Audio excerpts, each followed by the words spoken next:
even though not exclusively, against all developing countries are illegally, brutal, and inhumane. They pose a clear violation, among others, to the whole to all the UN Charter, to the basic regulations of international rights, including the international humanitarian right and the rights of human beings, like the violations of rights with the in regards to the UN Charter and the letter to the rights and duties of states stipulated in the resolutions 25, 30, and well, one of the most brutal examples of coercive measures is the financial commercial blockade against Cuba for over 60 years. So we renewed in this order our solidarity to the government of Cuba and the people of Cuba. And so we urge the government of the United States of America to put an immediate end to the blockade against that sister nation and to exclude the country to the arbitrary list that of sponsoring states, of sponsoring terrorism states, which we reject firmly. Cuba is an example of dignity, resilience, and victory over these illegal and anachronistic policies. Therefore, we reiterate that the coercive unilateral measures pose a flagrant violation of the United Nations Charter and the fundamental principles of humanitarian right, of international right.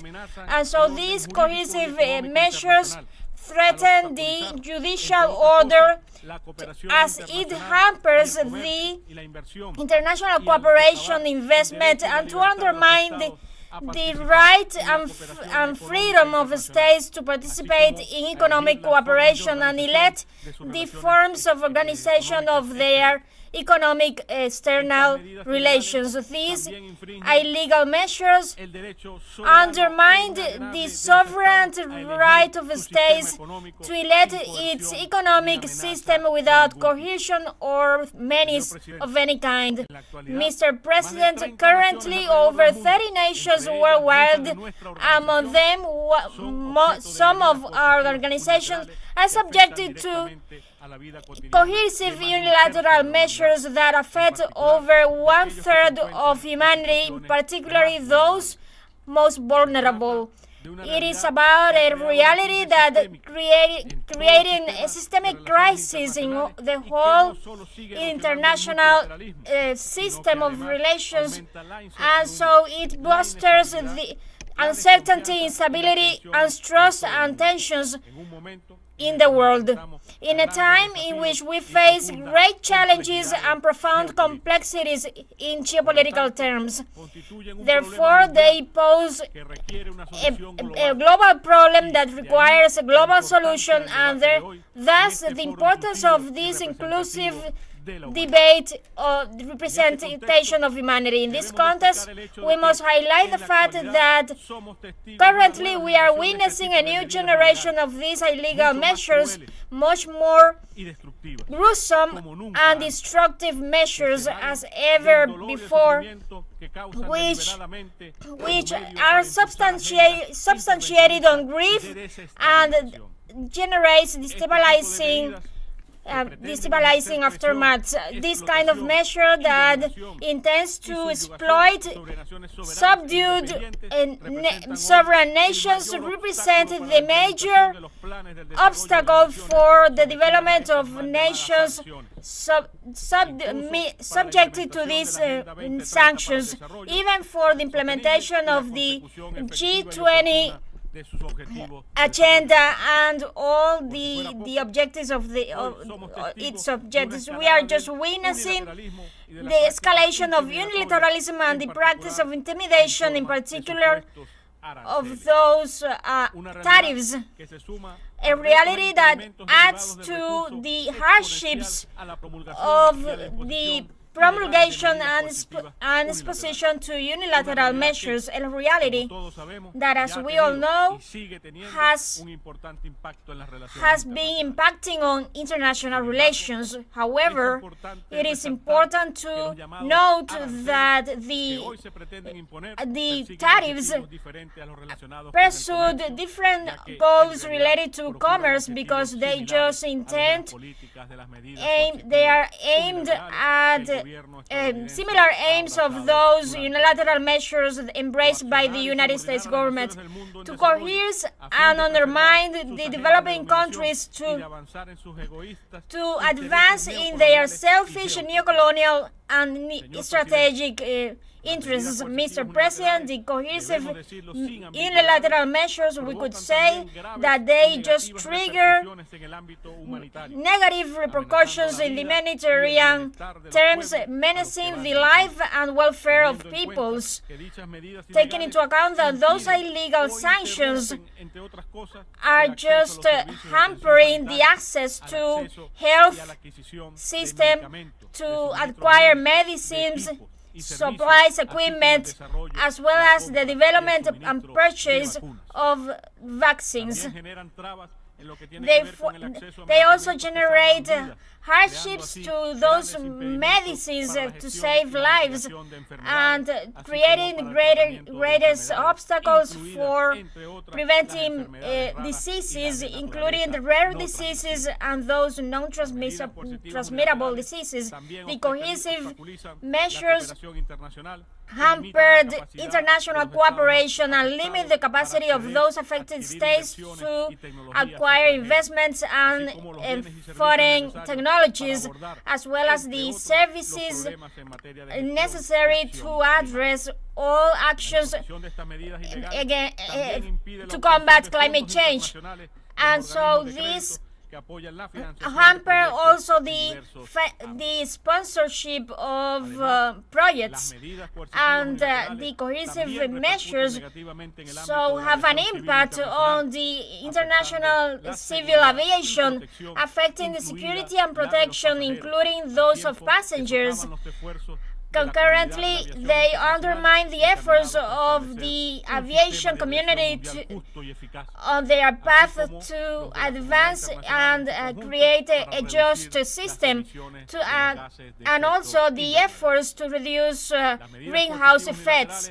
The cohesive unilateral measures have impacted on the situation of Palestine. Let's recall that in this context, the assurances of the UN experts that have expressed that due to a significant proportion of the taxes of the Palestinian Authority have been collected by Israel, so the Palestinian Authority are just exposed to the suspension of all incomes collected, and so this can be labeled as cohesive unilateral measures contrary to the international right. So it is a reality that aggravates the suffering of over 7 decades of illegal occupation. We have to highlight that the unilateral coercive measures limit the capacity of states to provide assistance despite its genuine will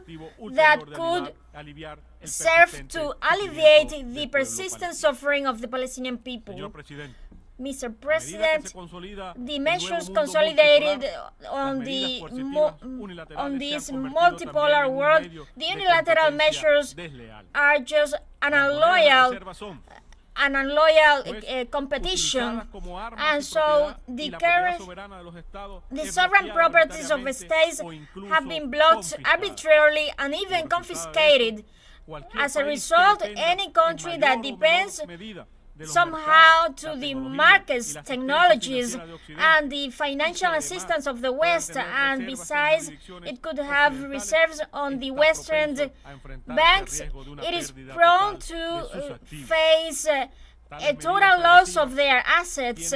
Such aggressive measures have as an objective to smother the global south and undermine the potential of its economic development, with the objective to eliminate a competitor and consolidate the vision of the world as a mere seller of raw materials. So it represents a new form of colonialism to hamper the breakthrough and to profound the breaches between those developing countries and those developed countries. So turns out to be crucial to break all these colonizing patterns that still persist currently. It urges to call for a more for a fairer world to boost sovereign development without cohesion and exclusion. In fact, coercive unilateral measures, we see it or not, affect us all equally, in a direct or indirect way. Nations that are hit by these unilateral coercive measures have a negative impact on the full right of human rights and the acquisition of services, the technology transfers, the creation of capacities, and the South-South cooperation, North-South cooperation, and triangle cooperation. So they exacerbated the multifaceted crisis that humanity poses, and so they just disrupts the change of supplies and distorts markets. And so those are how things work. We can affirm that the application of these illegal measures not only will continue impacting the global economy, but also it will cause and prolong the human suffering worldwide unless we could put an end in a complete way and immediate way. Therefore, we can conclude without difficulties that coercive unilateral measures, besides creating and deepening the conditions for poverty and inequality, they become in crimes against humanity and in massive violations of human rights, as they intend to lead whole populations, to deprive populations from their means of existence. So we cannot be deceived to the contrary. It is important to highlight that the named humanitarian exceptions are just a mere fantasy, an illusion that could only exist on paper, but in reality they have been demonstrated, proven to be inefficacy or non-existent, as the suffering of peoples and nations subdued to all these illegal policies, and the independent experts of the United Nations confirmed. Mr. President, in absence of the complete elimination, immediate eradication of coercive measures by first hand of its impediments about the capacity to make free trade, we express our commitment to a multilateral system endorsed to the World Trade Organization and the UN Charter, and our determination to explore new alternative ways to assure an independent framework, a respectful framework for making transactions and payments among all global banks. In other words, our commitment to identify the means and ways to counteract, mitigate the adverse effects of unilateral measures, and about the establishment of a secure zone in which we could trade and process payments without danger, to guarantee the welfare of our people and the development of our nations, or through the implementation of a concrete route to reduce the dependence of international commerce or to sustain the currency hegemony over the global economy. In this context, we just highlight the urgent need to advance in the proposal presented by Iran before the Special Committee on UN Charter to abrogate and minimize the repairs and the negative impacts of unilateral sanctions. We just take this opportunity to recognize the legitimate statements, allegations of the affected states, be it direct or indirect, and in particular of those states and people affected by unilateral measures to be compensated by these damages suffered as the promulgation of these illegal measures as a result of the phenomenon known as over fulfillment and extraterritoriality that has resulted in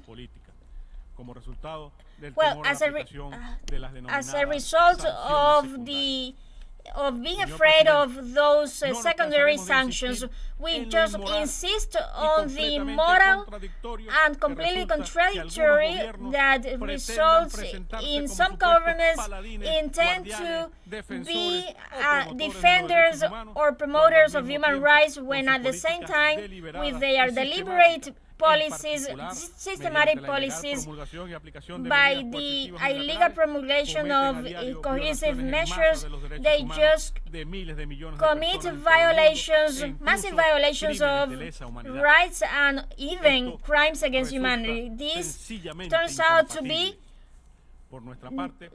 unmatchable, and on our side we are just willing to promote the genuine dialogue, multilateral cooperation and solidarity as the only path to achieve a fairer, inclusive, equitative order, an order in which any nation could let be behind and in which the United Nations Charter prevailed.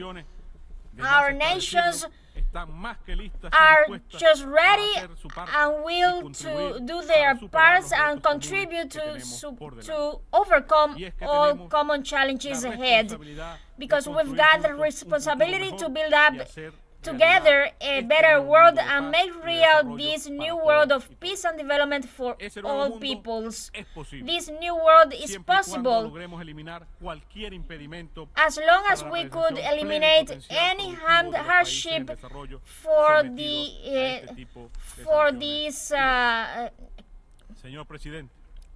Mr. President, we insist on our call to the international community to abstain, recognize or apply or provide assistance to any act that could facilitate the promulgation of unilateral coercive measures.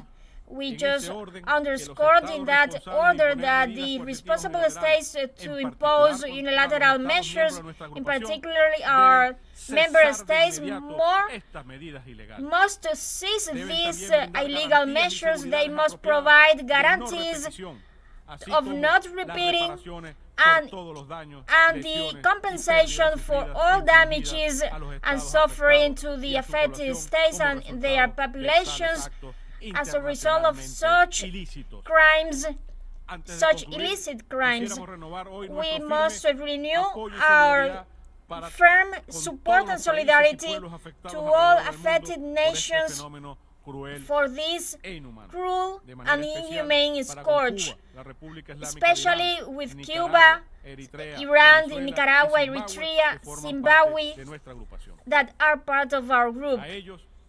To them, all our backup to the measures adopted to counteract all aggressions that they are subjected as part of ongoing efforts to guarantee the welfare of their countries and to advance in a free world of unilateral measures.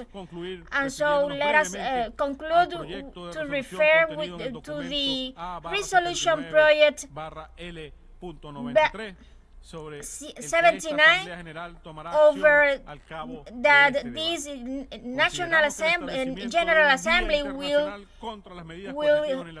act. So this will provide us the opportunity to advance in the global campaign of the eradication of these sanctions, as well as increasing the awareness of the negative repercussions that these measures have in all areas of life. Therefore, we hope to count on your support to this proposal as part of the global call, almost unanimous call to end all these illegal measures in compliance with all the principles of the international community, are with the disposition of all.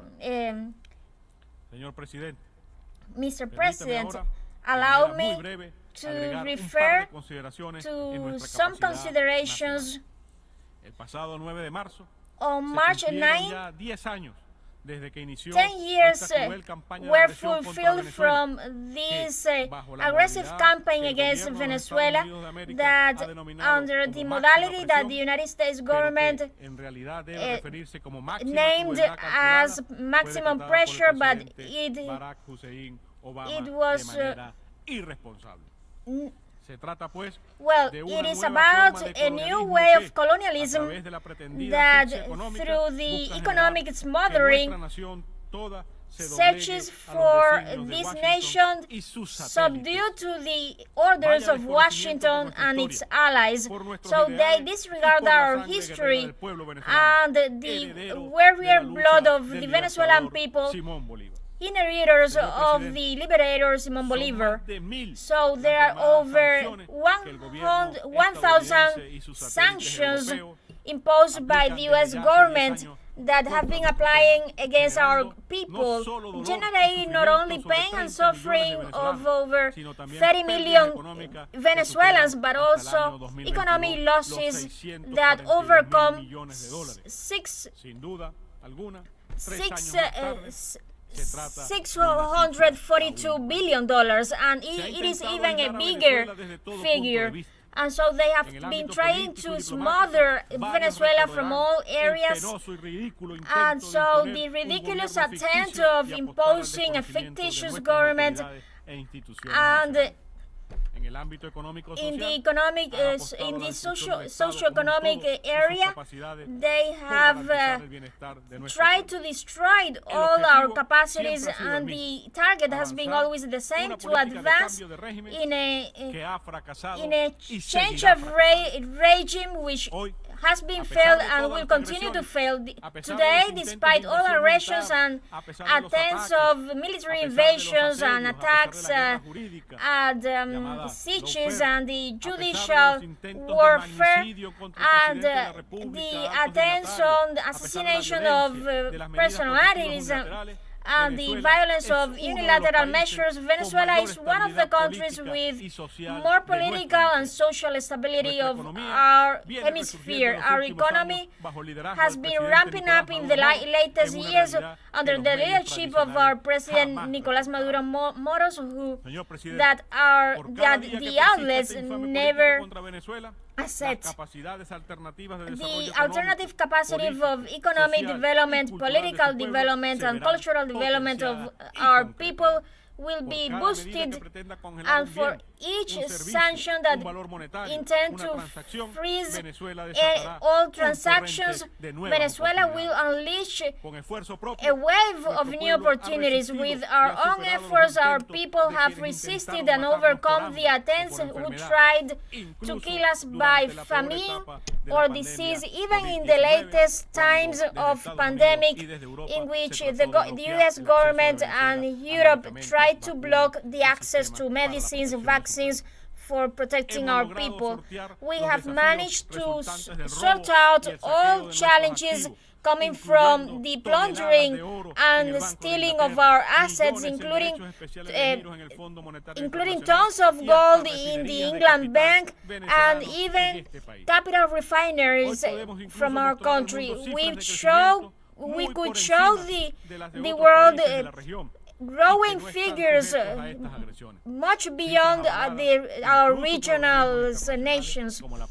And so though all they are endorsed by international organizations as CEPAL, it is not about a miracle, but an effort and a consistent policy well designed and oriented to guarantee the fundamental protection of our people through social investment. Mr. President, that our country and our people have managed to cope with the aftermaths of the U.S.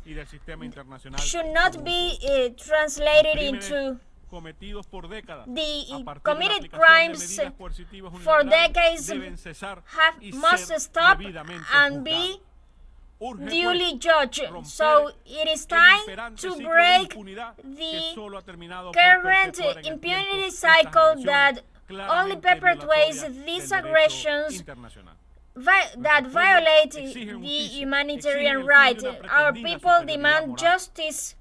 And so I conclude calling for unity and not to allow that this global problem be hidden out, dismissed or minimized in the international agenda. So it is up to us to bring the truth of our peoples and to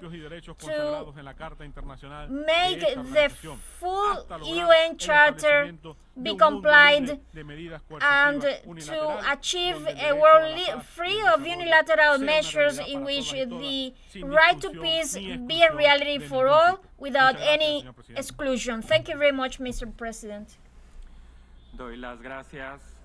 So, we were listening to the statements of the Venezuelan Foreign Minister Yvan at the UN National Assembly in its 78th plenary meeting on the elimination of unilateral extraterritorial coercive economic measures as a means of political and economic compulsion. The Foreign Minister denounced and condemned unilateral sanctions that are imposed against sovereign nations and called for the immediate end of the blockade also imposed on Cuba and the removal of the island from the list of terrorist-sponsored states. The Foreign Minister Yvan also warns against the escalation of unilateralism in the world. Yvan also went over the negative impact that these measures have on developing nations and on the well-being of the people and the welfare of said nations that suffer the impositions of these unilateral sanctions. The Foreign Minister also took the opportunity to denounce the criminal 70-year Israeli occupation of Palestine, which also imposes an apartheid-like system and unilateral sanctions against the Palestinian people, going over the example of the way taxes are collected and the way Israel freezes those taxes, leaving the Palestinian authorities without access to these funds. That's the latest coming from the UN General Assembly. We'll have more in upcoming news briefs, so stay tuned with teleSUR English.